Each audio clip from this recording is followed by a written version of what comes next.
कि छत्रपति शिवाजी महाराज मुसलमानों के कभी खिलाफ नहीं थे। ये आरएसएस और बीजेपी बोलती है। राउंड है, मैं दो तस्वीरें दिखाऊंगा ओवैसी साहब, और दो तस्वीरों में से आपको एक तस्वीर चुननी है, उस पर एक सवाल होगा, बोलना नहीं है। दिखाइए जरा पहली तस्वीर।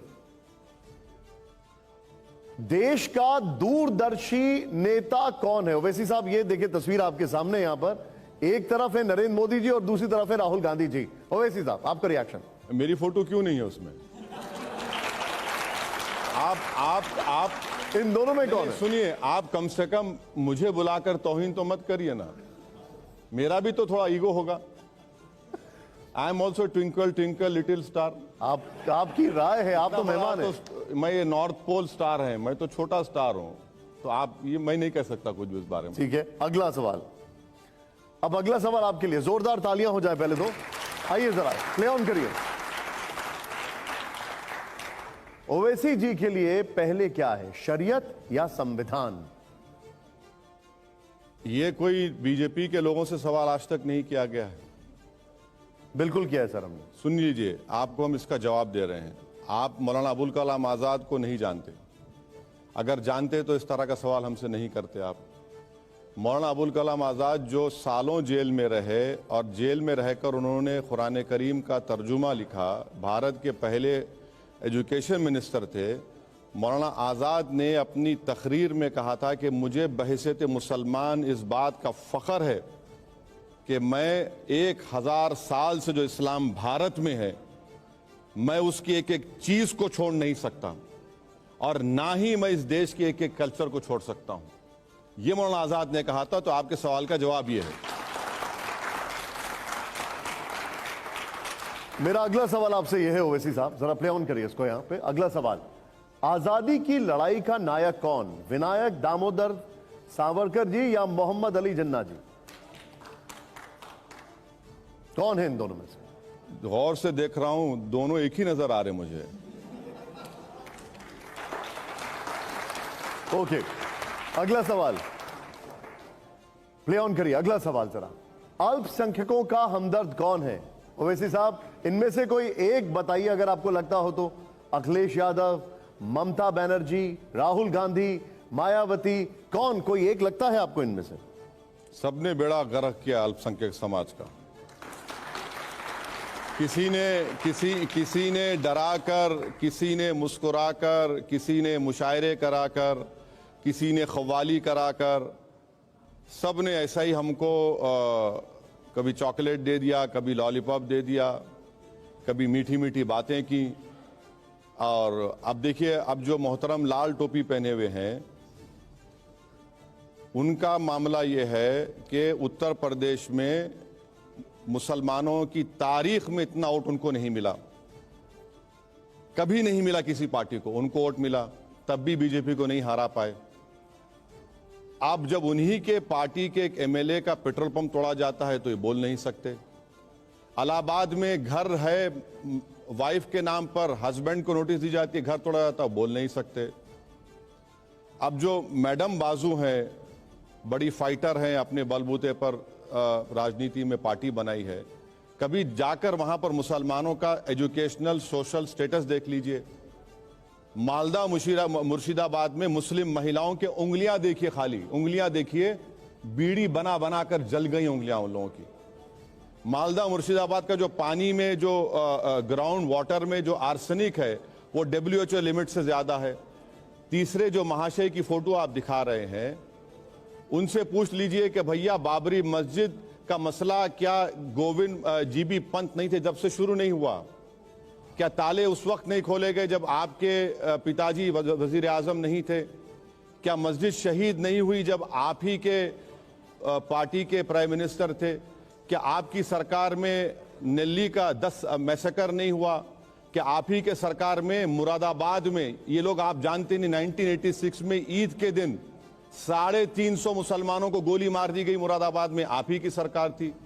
अब बहन जी की बात है, बहन जी की मैं इन तीनों से ज्यादा इज्जत करता हूं, इसलिए कि वो जो मुखालिफत पॉलिटिकल है मेरी, मगर उन्होंने जो मुख्यमंत्री बनी और दलितों को एक पॉलिटिकल आइडेंटिटी दिलाई, ताकत दिलाई, मगर अफसोस है बहन जी ने भी एक डेफिनेट स्टैंड नहीं लिया बात चीज़ों के ऊपर, इसीलिए आज वो कमज़ोर हो रही है। जिस दिन बहन जी एक डेफिनेट स्टैंड लेंगे उत्तर प्रदेश में, उनको फायदा होगा। लेकिन आपकी बातों से लग रहा है कि आप मायावती जी को ही चुन रहे हैं। थोड़ी सी तारीफ जो आपने की उन्हीं की क्या ये पॉलिटिकल मैसेज है? नहीं, देखिए तारीफ करना असदुद्दीन ओवैसी की फितरत में नहीं है। मैं सिर्फ सच्चाई को बयान कर रहा हूं। तारीफ वो लोग करते हैं, आज के माहौल में तारीफ वही लोग करते हैं जो गुलाम होते हैं। तारीफ वही लोग करते हैं जो डर जाते हैं या अपना मफाद हासिल करने के लिए, या कोई पोस्ट चाहिए उनको, किसी को वाइस चांसलर बनना है, किसी को गवर्नर बनना है, किसी को वो बॉडी का वो चाहिए, वो लोग तारीफ करते हैं। ठीक है, मेरा काम नहीं है। खैर, एक बार जोरदार तालियां हो जाएं। अगले सवाल से पहले अब आपको एक ही चुनना है। तस्वीर में दिखा रहा हूं, जरा प्ले ऑन करिए इसको। यहां पर बेहतर प्रधानमंत्री कौन, वाजपेयी जी, मनमोहन सिंह जी या नरेंद्र मोदी जी? एक सर, अगर एक चुनना पड़े तो आपको। देखिए, डॉक्टर मनमोहन सिंह साहब की हमने तायीद की थी 2004 से 2012 तक। उनका पहला टर्म बहुत अच्छा था डॉक्टर मनमोहन सिंह साहब का, मगर सेकेंड टर्म में जो तकालीफ का दौर शुरू हुआ, जो गलतियों का दौर शुरू हुआ, और उसका खैमियाजा आज हमको भुगतना पड़ रहा है कि वो सेकेंड टर्म की वजह से 14 में बीजेपी को फ़ायदा हुआ। तो ये बात बिल्कुल सही है कि पहला टर्म, मैं अपनी राजनीति में देखा हूँ एज एमपी बनकर, तो डॉक्टर मनमोहन सिंह को पहले प्राइम मिनिस्टर के तौर पर हम पार्लियामेंट में गए, देखे पहला टर्म उनका बहुत अच्छा था। ठीक है, अब देश के प्रधानमंत्री तो मोदी साहब हैं। अब यहाँ पर तो ऐसा है ना कि ये गलती कर ही नहीं सकते, कुछ गलती हो ही नहीं सकती। जब वाजपेयी साहब जब वजीर आजम थे तो एक ब्रिक्स की रिपोर्ट आई थी, ब्रिक्स गोल्डमैन सैक्स की रिपोर्ट थी, 2003 की बात है, जिसमें उस गोल्डमैन सैक्स की रिपोर्ट में कहा गया था कि भारत 10 साल के अंदर दूसरी या तीसरी बड़ी इकोनॉमी बनेगा। आज भारत की इकोनॉमी, हम अमेरिका ऊपर है, चाइना है, जर्मनी, जापान है, जर्मनी, और भारत 5वें नंबर पर है। तो ये जो बातें की जाती है ना कि 5 ट्रिलियन नहीं, अभी हमारी 3.7 ट्रिलियन है। तो हम ये बात आपको समझने की जरूरत है। अब मुझे एक अगला सवाल जो है, ये आखिरी सवाल है, प्ले ऑन करिए जो हमारा अगला सवाल है। उसके पहले, भारत का नायक कौन, छत्रपति शिवाजी महाराज या फिर औरंगजेब? बड़ा सवाल है ये। भारत का क्या कहा आपने? भारत का नायक कौन? अच्छा, ये उस आजादी हमको कब मिली? हम लोकतंत्र मुल्क कब बने? हमारे पास कॉन्स्टिट्यूशन कब आया? कॉन्स्टिट्यूशन हमारे पास, देखिए सर, सुनिए, हमारे पास कॉन्स्टिट्यूशन कब आया? कॉन्स्टिट्यूशन हमने 1950 में अपने आप को दिया। आजादी हमको मिली 15 अगस्त 47 को। तो अब प्रॉब्लम आप लोगों में यह है कि आप इन नौजवान बच्चों को 400 साल पीछे ले जाना चाहते हैं। मैं आपसे कह रहा हूं कि भैया, ये जो इस देश का जो डेमोग्राफिक डिविडेंड है ना, जो किसी विश्व के देश में नहीं है, हमारी आबादी 28 साल की 50% है, और ये डेमोग्राफिक डिविडेंड 2040 तक रहेगा। अगर हम इसको इस्तेमाल करेंगे तो भारत सुपर पावर बनेगा। सवाल ये है, सुनिए, सवाल है, एक मिनट ओवैसी साहब, एक मिनट, ये बच्चे किसको रोल मॉडल माने अगर इन दोनों की बात हो? मैं आपके सवाल का जवाब दे रहा हूं, और आपके सवाल का एक जवाब यह भी देता हूं कि छत्रपति शिवाजी महाराज मुसलमानों के कभी खिलाफ नहीं थे। ये आरएसएस और बीजेपी बोलती है। छत्रपति शिवाजी महाराज जब कल्याण पे कामयाबी हासिल की और कल्याण के नवाब की बहू उनके सामने पेश की गई, तो छत्रपति शिवाजी ने कहा कि ये इसको मैं देखना पसंद नहीं करूंगा, उसको इज्जत के साथ इसको वापस कर दिया जाए। छत्रपति शिवाजी जब आगरा की किले से भागे थे, उनके साथ मुसलमान था। छत्रपति शिवाजी का जो नेवी का चीफ था वो मुसलमान था। छत्रपति शिवाजी का जो टैंक्स आर्टिलरी का चीफ था वो मुसलमान था। छत्रपति शिवाजी के दादा एक सूफी बुजुर्ग के पास जाते थे। क्या इन बच्चों का ये देखिए, ये ज्ञान दे रहा हूं सबको, आपको भी। नहीं, लेकिन आप लाकर ये बता रहे हैं। लेकिन मुझे एक बात बताइए। नहीं, देखिए, आप लाकर ये बता रहे हैं कि आप पसंद करो कौन है। भाई साहब, देश आजाद होने के बाद देश चलेगा तो संविधान से चलेगा। उस जमाने में कोई संविधान नहीं था। उस जमाने में संविधान नहीं था। राजाएं थे, बादशाह थे, उनका अलग था मामला। अब देश आजाद हुआ है 200 साल की अंग्रेजों की गुलामी के बाद, जिसमें हम सब ने, हमारे बुजुर्गों ने अपना खून पसीना जब मैंने आपसे शरीयत और संविधान का सवाल पूछा था तब आपने जवाब भी नहीं दिया मुझे। हाँ, जब मैंने आपसे शरीयत और संविधान का सवाल पूछा था तो आपने मुझे जवाब ही नहीं दिया। नहीं, आप अभी दे देता हूं, अभी दे देता हूं। फिर से लगा दिया सवाल। आपने बहुत अच्छा सवाल किया। सुनिए, जब संविधान बना ना 1950 में, 1937 एक्ट, 1949 एक्ट के बारे में बाबा साहब अंबेडकर ने नहीं कहा कि निकाल दो इसको। के.एम. मुंशी ने नहीं कहा निकाल दो इसको।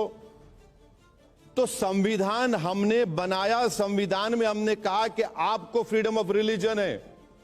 संविधान हमने बनाया और कहा कि तुम सिख रहो, अपने मजहब पर रहो, तुम मुसलमान रहो, इस्लाम पर रहो, तुम बुद्ध हो तो बुद्ध मजहब पर रहो, तुम किसी खुदा को नहीं मानते तो भी कोई बात नहीं। ये भारत है। नहीं तो फिर इसको क्या हमने बनाया। क्या मगर बीजेपी ये करना चाहती है। नहीं, लेकिन मैं आपसे पूछ रहा हूं, अभी बीजेपी का नहीं सवाल पूछ रहा हूं। मैं पूछ रहा हूं आपके लिए संविधान है या शरीयत है? आपके लिए संविधान है या शरीयत है सर? हैं?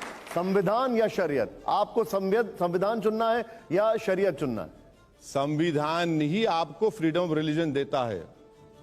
संविधान ही आपको आर्टिकल 25 देता है, 26 देता है, 29 देता है। सुन लीजिए, 29 देता है, राइट टू इक्वालिटी देता है, राइट टू लाइफ देता है, ठीक है, आर्टिकल 19 देता है।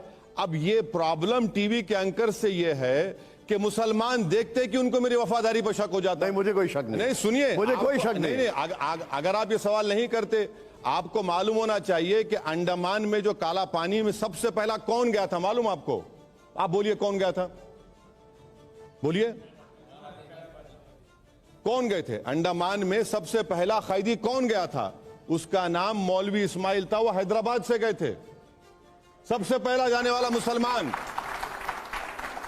अब अगर आज मौलवी इस्माइल यहां पर आ जाएंगे तो उनसे सवाल करेंगे आप, ये जौहर बरादरान से सवाल करेंगे आप, ये मौलाना अबुल कलाम आजाद से सवाल करेंगे आप, ये वो बोलेंगे क्या कह रहे हो तुम, क्या बकवास कर रहे हो तुम, हम तो सब कुछ कुर्बान किए इस देश के लिए। ठीक है, ठीक है। अब उस विषय पे आता हूं। वैसे उससे पहले एक जोरदार तालियां हो जाए जो अभी तक उन्होंने जवाब दिया। अब एक विषय है ओवैसी साहब जिस पर हर कोई आपका रिएक्शन